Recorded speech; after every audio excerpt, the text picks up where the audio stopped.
Palo Alto studio connecting Silicon Valley and Wall Street. I'm John Furrier, the co-chief here with Gemma Allen, my co-host.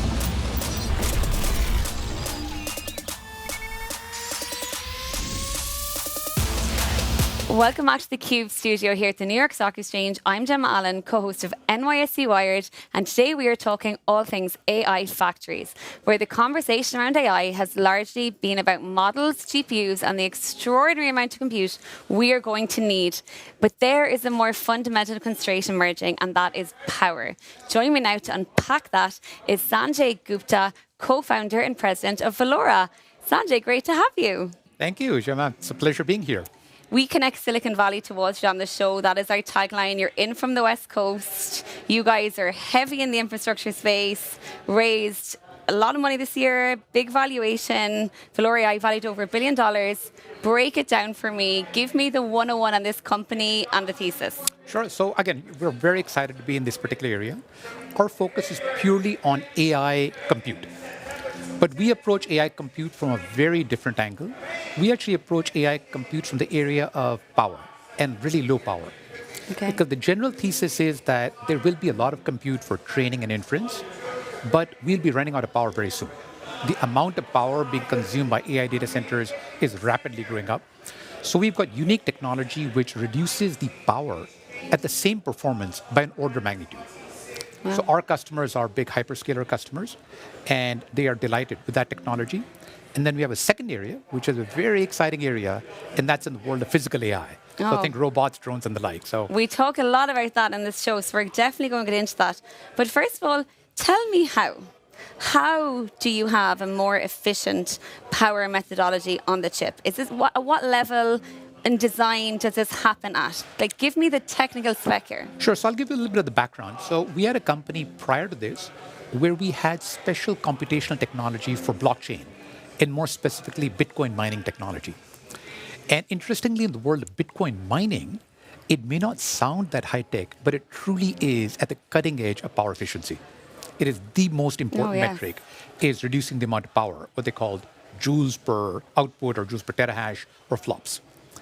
And in that, we perfected technology which is at the cutting edge of silicon. It's really the leading edge of that, and a variety of proprietary technology we developed to reduce the amount of power. And what we found is that you can apply that similar technology to the world of AI compute, because it's mathematical calculations in the blockchain world, and it's a different type of mathematical calculations in the world of AI as well. Funny story, Sanjay. I thought about renting out my apartment during the World Cup in New York so I could go home to Ireland for a few weeks. And I saw on all these Reddit threads, be so careful that you clarify these aren't Bitcoin miners because your electricity bill is going to be absolutely astronomical. So, and I thought that was so funny, right, that people have actually had that happen. So, but one thing we know is that, you know, it's a power-heavy business. Talk about identifying a unique TAM for Velaura AI, though, right? Like deciding, okay, there is like a mathematical rhythm to this that we can actually use in a transferable fashion and break into the semicon space, because it's a pretty noisy and it feels like saturated space, yet there seems to be not enough supply to meet demand. Talk me through your kind of the business mind behind it. So I'll give you an illustration. So if you take a typical GPU, or any type of XPU, for instance, order of magnitude, they consume around 1,000 watts. And of that, around 40 to 70% of that power is consumed in these arithmetic calculations. Our technology brings down the power consumed in that by a factor of 2 to 4x. So we actually operate the particular compute at what is called ultra low voltage or low voltage. And we have got a number of unique proprietary techniques and methodologies where we get back the performance when you actually drop the voltage. And using that, we can improve the power efficiency like that order of magnitude 2 to 4x. Applied at the chip level, that reduces the power by somewhere to 200 to 400 watts on a 1,000-watt GPU. Now, if you take that's the 20 to 40%, if you look at the amount of power that is expected in data centers in the next year, just in the US, there are different estimates, but people say it's around maybe 25 gigawatts of new power. Reducing that by 40% would be 10 gigawatts of power. That's an extraordinary amount of power and value. So we're talking about a TAM which runs in the billions of dollars just for the ultra-low power compute area. Let's get into the chips for a second from the perspective of product and design fit, right? We hear GPUs, LPUs, CPUs, TPUs. We hear, there's a plethora of chips emerging. Sure. We talk about them on this show every day. Different purpose, different missions in some respects, but at the top, they all kind of converge, right? How do you think about it from the perspective of product fit for this technology? Like, where is it really having immediate realized value? So a lot of these calculations, like you mentioned, whether it's a GPU, a TPU, some other type of NPU today, all different kinds of like processing units, which is what the PU stands for. At the core, a lot of them do matrix multiplications. Okay. And then they do associated mathematical functions around that matrix multiplication. So our technology applies to that, where we can improve the power on that at the same performance in the same area by an order of magnitude. And these have got different applications in the world of training. They have got applications in the world of inference. Inference is taking off in a very big time way, and it's expected to continue to build, go. So reducing that power for those data center chips, whether it's training, whether it's inference, whether it's at the edge, is where we're focused on. So even today, we are working with some of the top hyperscalers in the world on this technology. We've done some very successful proofs of concepts with them, and they're including our technology or planning to into their future roadmap in the coming months and years. Can you talk to any specific example, any kind of customer use case, any one hyperscaler? So I can talk in the abstract because of confidentiality reasons. Of course, I cannot name them unless they want to be named specifically. So there's only so many number of hyperscalers, and these are all big, complex companies. So as you can imagine, when we first met them, they said this is not possible. Reducing the power at the same performance by a factor of 2 to 4x is just not thinkable. So we then had multiple technical discussions with them, even to get to the point where they were comfortable in sharing their underlying code, their secret sauce with us to work on that we can reduce the power on. So just getting to that point was quite a journey. Yeah. Once we got to the point, then they said, okay, let's actually do a proof of concept. And we've been doing those proofs of concept. They have actually been blown away with the proof of concept. And now they're in active discussions around including it into their real roadmap in the chips that will be coming out in the months and years so that they get a competitive edge in the marketplace. And anyway, addressing the power issue is going to be, in fact, a lot of people say it's probably going to be the most important area because you'll have compute. You will have more and more compute in the market, but you will not have enough power. Wow. And that is what we're trying to address, at least on this side of the market, through this solution. It's called Titan Core, and that's this ultra-low power technology that we have. I mean, we hear a lot about grids being maximized, right, all over the world over too, not just here in the US, but in Europe we hear a lot about this. So electricity and power is certainly a global problem, I would say, like many others. Talk a little bit about the customer dynamics that you're seeing unfolding. You mentioned inference, right? NVIDIA have earnings tomorrow. Inference has been the word of the year so far. We're in the inference era, long range training models. Sure. You mentioned in your opening there around sovereign AI on the edge, physical AI, robotics. Right. Where are you seeing new TAM? Like, talk about what you're actually seeing unfolding, and also who's truly dominating in the space, do you think? So it's interesting. Two different sides of the marketplace, Gemma. So one is you call the data center compute market. So that's where you have, for training, you need some very heavy-duty compute that is taking place. You need a lot of memory, and then you have ongoing calculations that are done. So that's one side of training, when you're training larger and larger models for AI. The area that's expected to explode, it already is inference, because then you want to make something out of it.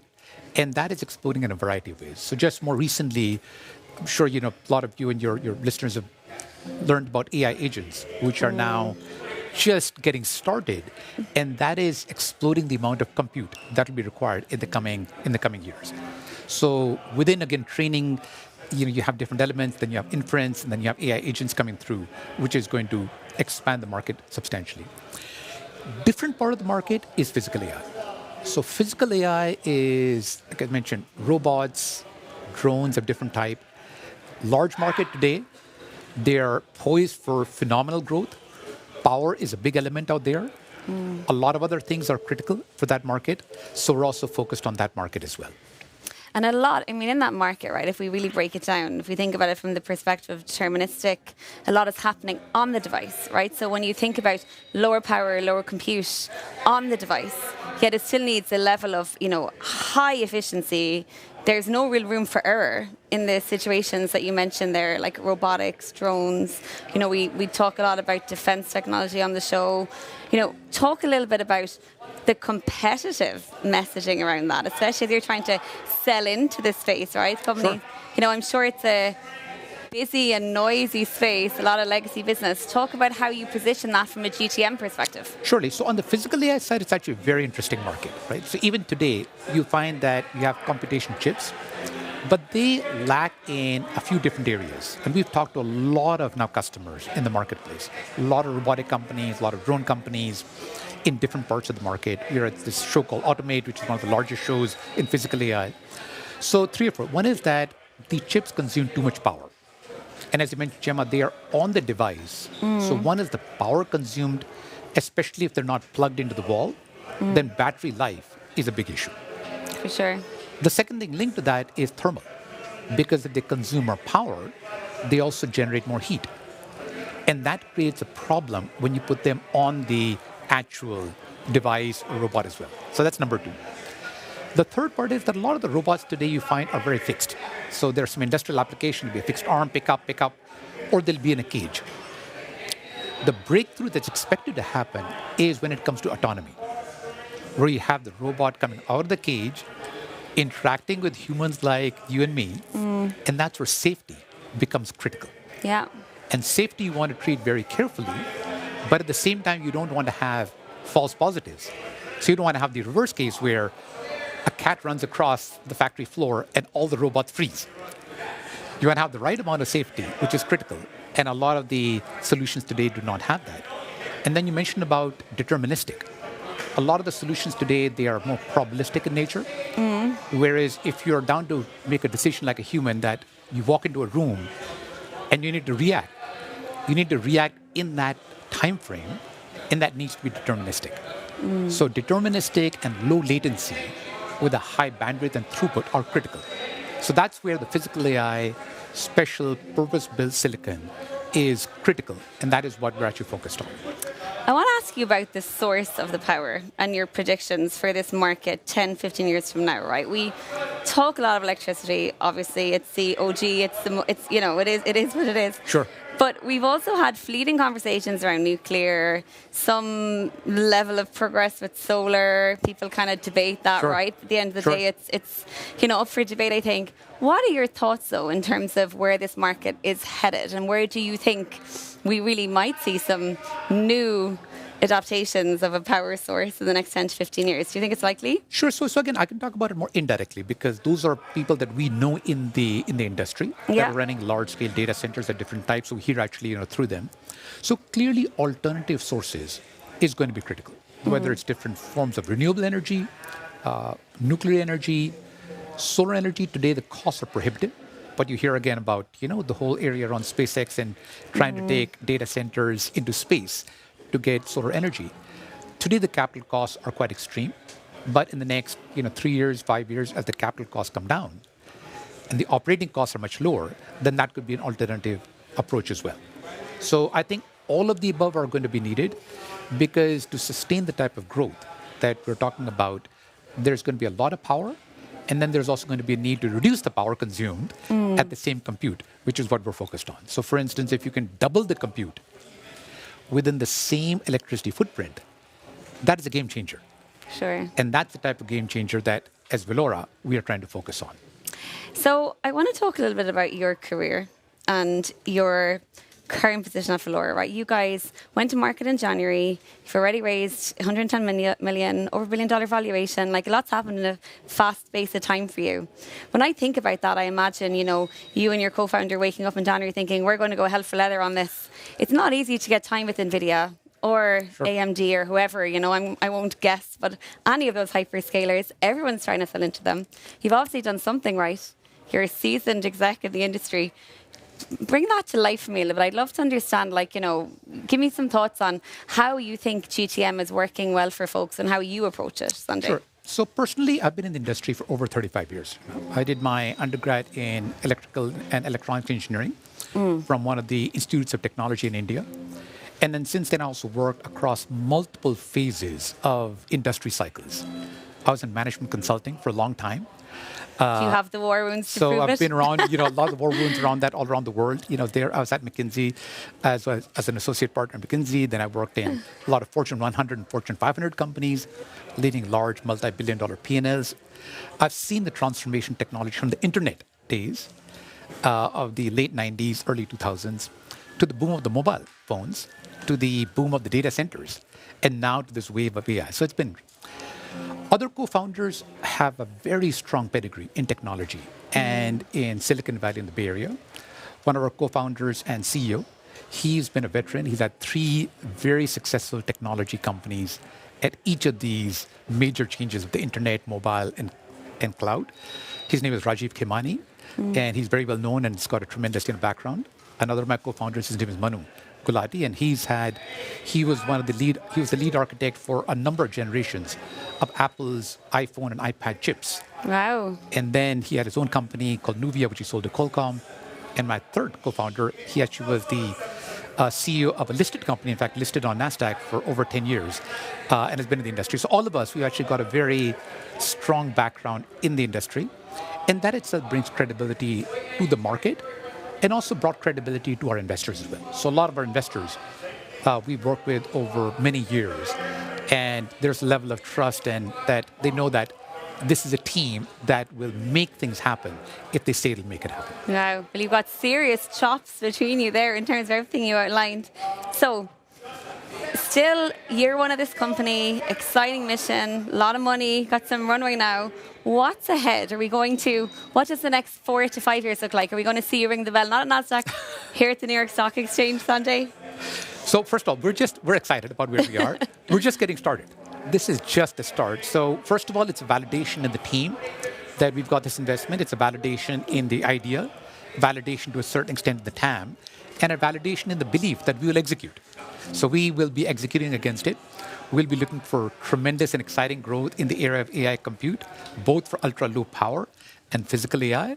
We've had a great partnership with the NYSE. It's been wonderful to actually have connect with you and Brian and the rest of the team at the NYSE Wired. So that's been, fantastic. And we look forward, as I said, the future, what it will behold, including, what can happen on the NYSE, down the line. Well, we certainly look forward to watching and cheering on your journey. Sanjay, thank you so much for joining us at NYSE Wired. Thanks a lot. Thanks very much for having us. I'm Gemma Allen here at theCUBE studio at the New York Stock Exchange. This is NYSE Wired AI Factories. Thanks for watching.